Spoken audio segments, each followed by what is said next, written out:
नमस्कार दर्शकों, मैं अभी छत्तीसगढ़ की राजधानी रायपुर के तेलीबांधा गुरुद्वारा के एक हॉल में मौजूद हूँ और यहाँ पे कुछ ऐसा कार्यक्रम चल रहा है। कार्यक्रम कुछ ऐसा है कि छत्तीसगढ़ लिपिक वर्गीय शासकीय कर्मचारी संघ का यहाँ पे एक कार्यक्रम आयोजित किया गया। इस कार्यक्रम में मुख्यतः यह है कि यहाँ इस वर्ग के जो अध्यक्ष का चुनाव हुआ वो निर्विरोध चुनाव हुआ है और इसकी खुशी में सारे कर्मचारी वर्ग ने एक गेट टुगेदर रखा है। और यहाँ के जो अध्यक्ष हैं उन्होंने क्या कुछ कहा है हम आगे जानने की कोशिश करेंगे और उनसे जानने की कोशिश करेंगे कि वर्ग के लिए वो क्या कुछ नया करेंगे और सरकार से जो ये लगातार अपनी मांगों को लेकर के सरकार से अपनी गुहार लगा रहे हैं, आखिरकार सरकार इनकी मांगों को मानेगी या पूर्ण करेगी। अब जो है छत्तीसगढ़ में एक नई परिस्थितियां बन रही है जिसमें टी.एस. सिंहदेव उप मुख्यमंत्री बन गए हैं, तो कहीं ना कहीं ऐसा महसूस होता है कि शासकीय वर्ग कर्मचारी जो मांग को रखते आ रहे थे, अब इनकी मांग की उम्मीद जागी है, एक नई रोशनी दिखाई दी है। बड़े कर्मचारी वर्ग बहुत ज़्यादा खुश हैं इसको लेकर के और यहाँ पे एक सेलिब्रेशन पार्टी किया जा रहा है, गेट टुगेदर किया जा रहा है और इसमें सारे वर्ग के कर्मचारी एकजुट होकर के अध्यक्ष का सहयोग करने में लगे हुए हैं और इस बात से आश्वस्त हो रहे हैं कि जो उप मुख्यमंत्री टी.एस. सिंहदेव शायद मुख्यमंत्री को इनकी मांगों से अवगत कराएं और मुख्यमंत्री जी इनकी मांगों को मान करके इनको एक नई सौगात दें। तो दर्शकों, इस प्रकार की खबरों के लिए हमारे साथ बने रहें।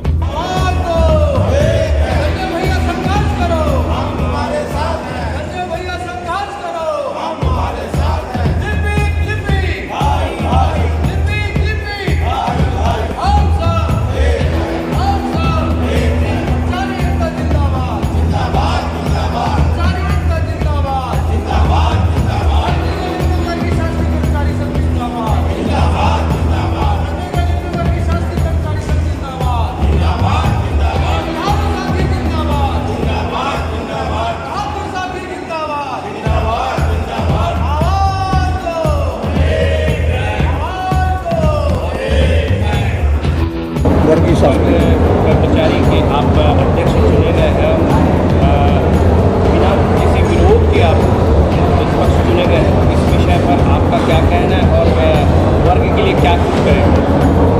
देखिए, पहले तो आज जो हमारा निर्वाचन हुआ है उसमें 2 प्रत्याशियों ने पर्चा भरा था। एक श्री पवन ठाकुर जी कांकेर से, उन्होंने मेरे समर्थन में अपना पर्चा वापस लिया और मुझे निश्चित तौर पर अपने साथियों का आभार व्यक्त करता हूं कि उन्होंने मेरे ऊपर दूसरी बार विश्वास व्यक्त किया है और लगातार हम अपने वर्ग के हितों के लिए संघर्ष कर रहे हैं। शासन का जो रवैया है पिछले 3-4 सालों से जो ये सरकार चल रही है, इनकी प्राथमिकता में कर्मचारी हैं ही नहीं, सारे कर्मचारी नाराज हैं, असंतुष्ट हैं। यहाँ तक कि उनका जो मौलिक अधिकार है, डीए, एचआरए, इन सब तक के लिए जो है कि दिक्कत हो रही है सरकार में।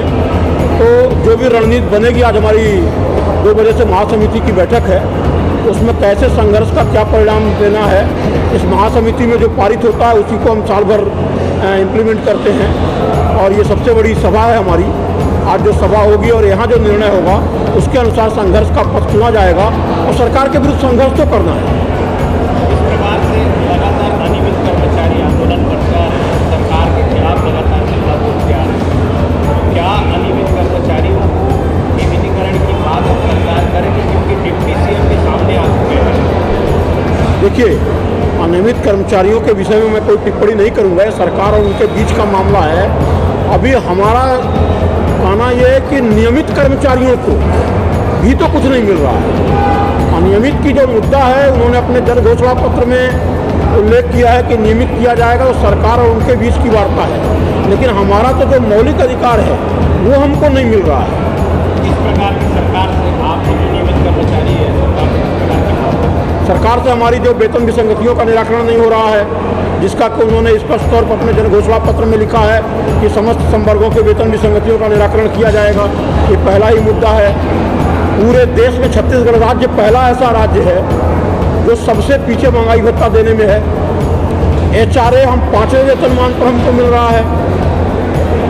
आज आप रायपुर के या किसी भी शहर के किसी घर में चले जाइए, 800-700 में कहीं घर मिल रहा है कि किराए पर, किसी को 700 में, 800 में, और तहसील स्तर पर तो और भी दुर्गति है कि 3%, किसी को 400 रुपये मिल रहा है गृह भाड़ा भत्ता, किसी को 300 रुपये मिल रहा है 5वें वेतनमान के आधार पर।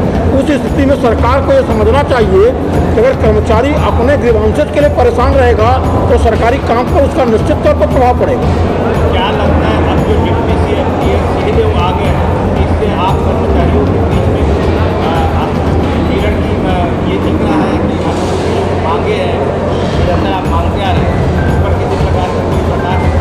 देखिए, माननीय सिंहदेव जी तो पहले भी मंत्री तो थे ही, उप मुख्यमंत्री बने हैं, और जन घोषणा पत्र में चूंकि उन्होंने ही सबसे मिल करके विभिन्न संगठनों से, विभिन्न लोगों से बात करके जन घोषणा पत्र को तैयार किया था, हम निश्चित तौर पर उप मुख्यमंत्री पद पर विराजमान हुए हैं, तो हम उम्मीद करते हैं कि वे माननीय मुख्यमंत्री जी को अवगत कराएंगे कि लोगों की भावनाएं जो है उस समय जो हमने वादा किया था वो पूरा नहीं होने से आहत हो रही है, और निश्चित तौर पर हम उम्मीद तो कर सकते हैं कि प्रयास करेंगे और लोगों को लाभ मिलेगा। संजय सिंह, प्रांताध्यक्ष, छत्तीसगढ़ लिपिक और शासक।